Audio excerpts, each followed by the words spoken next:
Storygram Network. Hosting for this podcast is generously provided by Transistor at transistor.fm. Hi, my name is Laurelee, and this is It's Not About Food. So it's not about food, and it's not about weight. What is it about? Everything else, because it's never ever about food or weight, never ever, not even one time, not ever, ever, ever.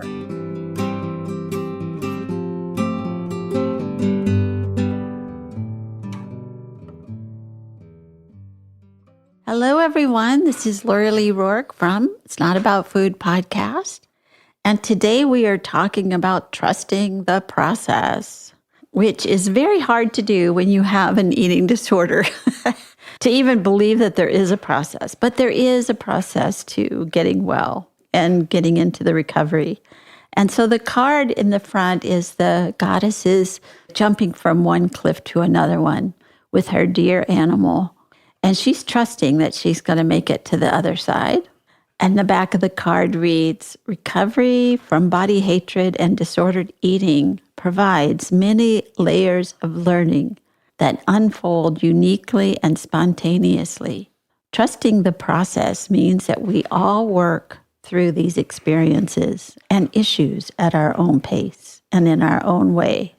We can trust that our process is exactly right for us, and we don't have to waste precious time comparing ourselves to others. So I think that last line was really good. I remember every recovery I had about everything I needed to recover from, I would watch what other people did and wonder why I wasn't as together as they were. Why didn't my recovery look as nice as theirs? And I realized later that when you're in it, it feels very messy. But somebody outside of you looks at it and it looks like it's all great. But it's inside, it felt very messy to me. But my friend didn't think I felt messy. She thought I looked great going through a process. So we have to remember that when you're in it, it feels a lot different than when you're just watching it. So I want to talk about recovering from body hatred and disordered eating and how many layers have to kind of unfold naturally. You can't make them go faster than they are. I couldn't run until I knew how to walk. I couldn't go from 0 to 60. I had to have the unfolding uniquely and spontaneously. And there was a lot of times when I felt like I was stuck, but when I looked back on it, I was moving slower than I thought I should or would. And that's just the way that was. And I had to be okay with how my process was. For me, I didn't have much trust about myself. And so I certainly didn't feel like I could trust my process because I didn't know what it was. I can remember telling somebody, I'm afraid that if I recover from this eating disorder, I won't like myself. They were like, I think you'll like yourself more. But that was hard for me to get. I knew what I had. I was unhappy with that, but I didn't know what I would get. So I'm so glad to have Marcella on here today. And she's going to talk about all the work that she's been doing. It's very exciting stuff I see online that she's doing and how she's worked with trusting the process, not only with herself, but also her world and her client. Thank you for having me, Laurelee. I'm always excited to be here and chat with you. And the next thing you know, like the hour goes by and we're like, whoa, where did we go? Here we are. Yep, it's so true. So what have you been doing lately? Yeah, that trusting the process part. And I'm just going to jump right in because I was reflecting back on my own recovery from my eating disorder and how utterly hard or what felt absolutely impossibly hopeless to do. And there's this quote by the late Dr. Martin Luther King that says, faith is taking the first step, even when you don't see the entire staircase. And I was like, oh, that is recovery. And you and I know, and so many folks know who are doing this work with eating disorders, body sovereignty, social justice, know that to help someone come back to their relationship with food and their bodies that is grounding and true and nurturing is very tender, is very difficult, is fraught with so many challenges and trauma along the way. And yet we know the outcome is liberation. And so, with that being said, when we have a diet culture that really attacks that and takes that away, that's when I work with folks and say, it's not your fault. It is hard to trust your process in a diet culture that is saying you shouldn't trust your process. You shouldn't trust what your inner voices and wisdoms are saying. You should always be focused on having X body. And what's also hard is that for us, we're saying we trust the process, and we're saying, what's it based on? And we're saying just our deep feeling inside of us. And diet culture, as hypocritical as it is, well, you need to prove it with science. It's like, I'm living proof. But then diet culture equates weight with health with some of the worst science I have seen. So it's like, what are you talking about, science? So it's maddening how gaslighting that is. And I am sure as a healer yourself, when you're working with folks, it's just this big where I'm trying not to use profanity. Right. Where we're just like, wow, diet culture, you're a demon, you're a monster, you are just getting in the way, because trusting oneself is the most sacred, grounded, powerful relationship one can have. And that's when you can shine and be your true, authentic self. And it is our responsibility and job as human beings to help everyone get to that. Yes. And when we have this gnarly, gaslighting, white supremacist system called diet culture, that's very, it's like, no, diet culture is toxic. It's harmful. It's abusive. And it is preventing folks from trusting their process. It is. And it tells us that if we just follow along whatever they say, whoever they are, the person who made this diet or created this book or this program or whatever, that then we'll be happy. But if it's outside of what our bodies actually want to do, it's never going to work, really. It's never going to work. If the diet that I'm on is what I would naturally eat, then it probably would work. But I wouldn't be hating myself about that. You know, I tell my clients, your body has a diet that it likes. I mean, just it means what it likes to eat. That's all. And when you find that, you'll feel so much better. And yeah, but I'm afraid I'll only eat fill in the blank. But you won't. You know, a baby doesn't. People don't. Coming back to trusting our bodies and trusting the process of learning our bodies is, we knew how to do it as babies and little kids, but somehow we get so far away from it and we trust these other images and tales of what we should and shouldn't do. It drives me crazy because like you know, I work with people who I think, you know, do you really think that you'll eat all of the candy? If you have candy in your house, like forever, you won't. I swear you won't. There'll be an end. There'll be an end to it. And then you add social justice and all the other things that we work with and the diet culture. Of course, you would feel like that, blah, blah, blah. It's like we have to get through the of what people are being told all the time. And hopefully we make a lot of sense. So you've been working with, so it seems like you have a new sort of a thing that you're doing about social justice, right? I am working hard or trying to work as hard as I can to educate therapists and other clinicians about eating disorders. What I've been hearing anecdotally and what I've seen in studies is that therapists, doctors, nurses, social workers, teachers, you name it, get less than 2 hours of eating disorder education in their entire grad school and their entire educational certification process. And yet they are seeing folks with eating disorders and either not knowing what to do or seeing folks who they think have eating disorders versus seeing folks who they think don't have eating disorders. And so wanting to not just educate, but dialogue together. Because I don't believe I'm coming in with all the knowledge and all the wisdom and learn from me. I don't believe in that kind of top heavy approach. I'm saying, this is who I am. This is the work that I've done with my own lived experience, with my own clinical experience and activist experience. So I bring that. And I really want us to have this dialogue amongst all of us about how do we want to talk and address eating disorders. Because folks say, I haven't had any education. I'm like, okay, but yet you have a relationship with food and your body and you've seen it. You know this.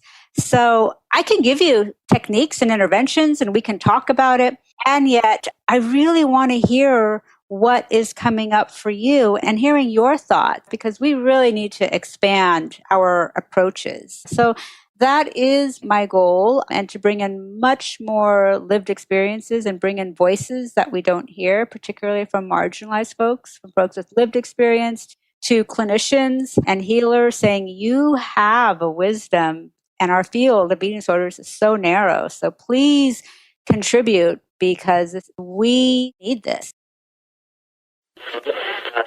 Storygram Network. Welcome to One Media, One Media. When you're whining with nurses. It's a place I like to call The Bleed. My name is Laurelee, and this is It's Not About Food. Storygram Network. I joined Beyond Hunger about 3 years ago after my own eating disorder recovery. I've been with the Peer Ed program for over a year. I've been a peer educator for a few weeks now. Beyond Hunger is an amazing organization in which high schoolers like me get to go to schools across the Bay Area and educate teens and students on mental health, body image, intuitive eating. I joined because it really helps people. I joined the program because I believe that the information we provide people my age is very important. Beyond Hunger has allowed me to connect with the youth in my community and reaffirm to myself what I know is true. It has given me an opportunity to educate others and inform others around my age. And I just think it's a really wonderful program. Because I want to teach other teens what I never learned. Appreciating your body through its ups and downs, navigating diet culture, and learning about intuitive emotions and hunger. And I felt that it was super important to continue to make change in the community. My name is Laurelee Roark, and I am one of the founders of Beyond Hunger. My business partner, Carol Normandy, and I founded it in 1988. But for the last 25 years, we've been going into schools and talking about the issue of eating disorders and body hatred.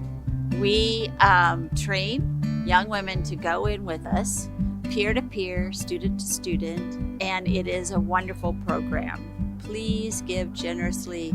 Thank you.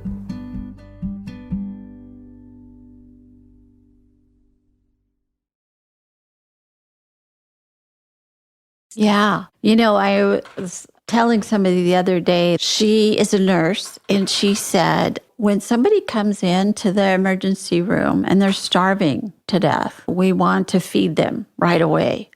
She says, but they invariably say, what are you putting in my veins? Am I going to gain weight from that? That's like this kind of ding, ding, ding, that person is starving to death and she's afraid she's going to gain weight from the food that they're feeding her through her veins. And I said, what do you guys think about that? And she says, we didn't see any of that in our nursing school. We didn't think anything like that would happen. And we don't know what to say about it now. But we just tell them that we're trying to save their life and that they need to eat to live and it'll be okay. But I can remember being that afraid of my own eating disorder that I would gain weight if I ate a piece of cake. Like I would just all of a sudden blow up like a huge balloon. I had such bad information. It was so black and white and right and wrong. So I think if somebody is there at least saying, well, maybe there's a different way to look at this, like you are, it makes all the difference in the world. And hearing that what I often tell folks is you and your body have a right to respond to nurturing, whatever that is. So your body's going to respond. I said, and one outcome may be weight gain, maybe weight restoration. And you and your body have every right to respond to that kind of nurturance. And yes, we hear this time and time again from folks with eating disorders, but also not with eating disorders, who are afraid of any type of healing modality because it may result in weight gain. And just feel like it just keeps asking that question over and over again about when did we become afraid of our bodies, and when did we become afraid of our bodies expanding? And because expansion means, I think it means being able to do more. And yet we've seen studies of where the age gets younger and younger. When you ask someone, what would you change about your body? And there's so much focus on weight and shape. And wanting, as I say this, to be sensitive and to acknowledge folks who are trans and non-binary who want to change their body. So I'm not saying we need to accept our bodies, but saying if we had that trust, then we would create that trust for trans and non-binary folks who are looking to change their bodies to align with what their gender means to them. But I was thinking about, as you were talking, they've got this whole thing that I just was reading in the paper about this obesity for children. And so they're saying we need to give them more medication. And I'm thinking, really? Now instead of, is that a thing? Is it even a thing? And if it is, what's the reason? So let's go there instead of let's put them on pills at a young age. Let's put them on something that doesn't let them eat so much or whatever. Just a quick peruse of those guidelines, because I was like, I'm done. But a quick peruse was really this very heavy-handed, forceful, like we need intensive interventions to get kids exercising, surgery, medications, and whoa, what is happening here? Because we know, and this was saying like the cutoff is age 2. I'm like, whoa, okay. I'm like, wow. And knowing that like age 2, age 3, age 4, age 5, 6, 7 are this like magical year of kids where they want to take on superpowers and experiment and play with toys or play with roles. I don't have my hands on this study, but I'm sure we can do a internet search. But it was asking, and I don't know how old these kids were, but asking them that same question. If you could change something about your body, what would it be? And these were kids that were just completely kids. And their responses were, I'd grow a tail because I want to hang from a tree. Like my feet would turn into fins so I could swim. They were like, my hands would turn into claws so I could climb trees. Like you could just see this magical thinking and this expansion and what it could say of translating. Like, I just want to do more and I want my body to help me do more. And that's part of our development. And so to think like, that magical time and that developmental time and that relating to the bodies and the way like I am free with my body is going to be crushed and severed and harmed because of medicine, medication, food deprivation, exercise, surgery. It's like, how can that be? How can we do that? Are you ready for a generation of destroyed kids? Yeah. Yeah, another generation of destroyed kids. Right. So Yeah, exactly. true. Not just, this isn't the first time, but it's like, wow, are you ready to put out money to start bringing in more eating disorder clinicians? Yeah. I'm like, I mean, I've had grown people look at me and say, well, I can't eat the way that I want, my body wants to eat, or I'd be as big as a house. It's like, I don't know that's true. What do you think your body wants? Let's go there first. You're not broken. Nothing bad is going to happen if you listen to your body. Maybe you will be bigger than you want to be, but maybe you should be. Maybe that's a good place. It's just very hard to go through this. And how much money people will make by saying that these kids need to be on medication and surgery and exercise and diets. It's in the trillions. So what do we do with our own little tiny postage stamp that we get to be in? And how do we say to others, trust the process, and say to others, you're going to be okay. I'm going to be here with you. I'm going to help you and support you. And it's going to be okay. You're going to be able to recover. How do we move towards that? such a good question. And what a process that is. First is a lot of time and patience. Folks tell me what they're afraid of. And I often, if not always, validate it saying, I hear your fears because our diet culture is not supporting your recovery. It's like you are not twisted in your thinking by any means. And with that being said, asking a creative process of what would liberation with food look like? What would liberation with body look like? And asking myself, are there ways I can help support this? Being an advocate for you in any way. Is it reaching out to your doctor? Is it even helping you find a doctor? Places where, where you can even get some kind of evaluation or some kind of appointment? Is it having a session with your family and or loved ones? And often, as I'm trying to step into more, it's a balance of, I hear what you're afraid of. And I absolutely, hear how you will lose things as you lose, we'll just say, your thin privilege.